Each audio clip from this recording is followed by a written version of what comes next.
இப்போ கோகு என்ன சொல்றாரு, பரவாயில்ல இதுல இருந்து நம்ம குதிச்சு இந்த இடத்த விட்டு போகலாம் அப்படின்னு சொல்லி நம்ம கோகு ஃபர்ஸ்ட் இங்க இருந்து வேகமா போய் குதிக்கிறாருங்க. எப்படியோ அந்தாண்ட போயிடுறாரு. அடுத்தது நம்ம சீச்சியை குதிக்க சொல்ல நம்ம சீச்சி இங்க இருந்து வேகமா வந்து குதிக்க அந்த டைம்ல நிறைய வவ்வால்கள் என்ன பண்ணிடுது நம்ம சீச்சியோட மேல அடிக்க திடீர்னு நம்ம சீச்சி அதே இடத்துல கீழே உழுக போறாங்க. கீழே ஒரே ஸ்பைக் நீட்டிக்கிட்டு இருக்கு. அதுல போய் உழுவ போறாங்கடான்னு நினைச்சா திடீர்னு நம்ம கோகு எப்படியோ பிடிச்சிடுறாருங்க.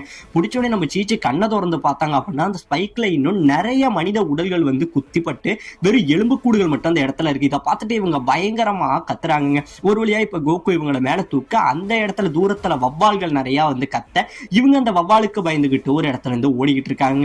இப்படியே ஓடிக்கிட்டு இருக்க கொஞ்ச தூரத்துல அந்த இடத்துல வந்து நிறைய புகை மாதிரி நிறைய வருது. இந்த புகையில இருந்து ஒரு 5 சாமுராய் வீரர்கள் வந்து வராங்க. வந்தவங்க ஒழுங்கா உங்களுக்கு உயிர் மேல ஆசை இருந்ததுன்னா இந்த இடத்த விட்டு திரும்பி போயிடுங்க, இதுக்கப்புறம் உங்களுக்கு போக அனுமதி இல்ல அப்படின்னு சொல்ல நம்ம கோகு என்ன பண்றாரு, அப்பெல்லாம் எங்களால போக முடியாது, நாங்க எவ்வளவு கஷ்டமா இருந்தாலும் முன்னேறி போகணும்னு சொல்லி இங்க இருந்து வர இப்ப கோகு என்ன பண்றாரு, எல்லாரும் கூட ஃபைட் பண்ண ரெடி ஆகுறாருங்க. இப்ப கோகு இங்க இருந்து எல்லாரையும் அடிக்க போக எல்லாரும் டக்கு டக்குன்னு மறைஞ்சு போயிடுறாங்க. நம்ம கோகு அப்படியே தடுமாறி பக்கத்துல உள்ள பள்ளத்துல விழுந்துடுறாரு. எப்படியோ அந்த கட்டையை பிடிச்சுக்கிட்டு மேல வராரு. இப்ப கோகு மறுபடி சரமாரி அடிக்க போக எல்லாரும் அங்கங்க இருந்து மறைஞ்சு போயிடுறாங்க.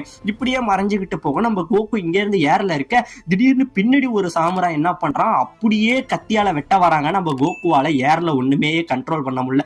இப்படியே போய்கிட்டு இருக்க நம்ம கோகு ஜஸ்ட் மிஸ்ல இந்த கத்தியில இருந்து எப்படியோ டட்ஜ் ஆகிட்டு வராருங்க. ஜஸ்ட் மிஸ்ல தப்பிச்சவரு நேரா அந்த ஸ்பைக்குள்ள உள்ள குழி இருக்கு பாத்தீங்களா, அதுலயே போய் விழுந்துடுறாருங்க. இந்த பக்கம் சீச்சி அப்படியே கத்துறா. சீச்சி கத்த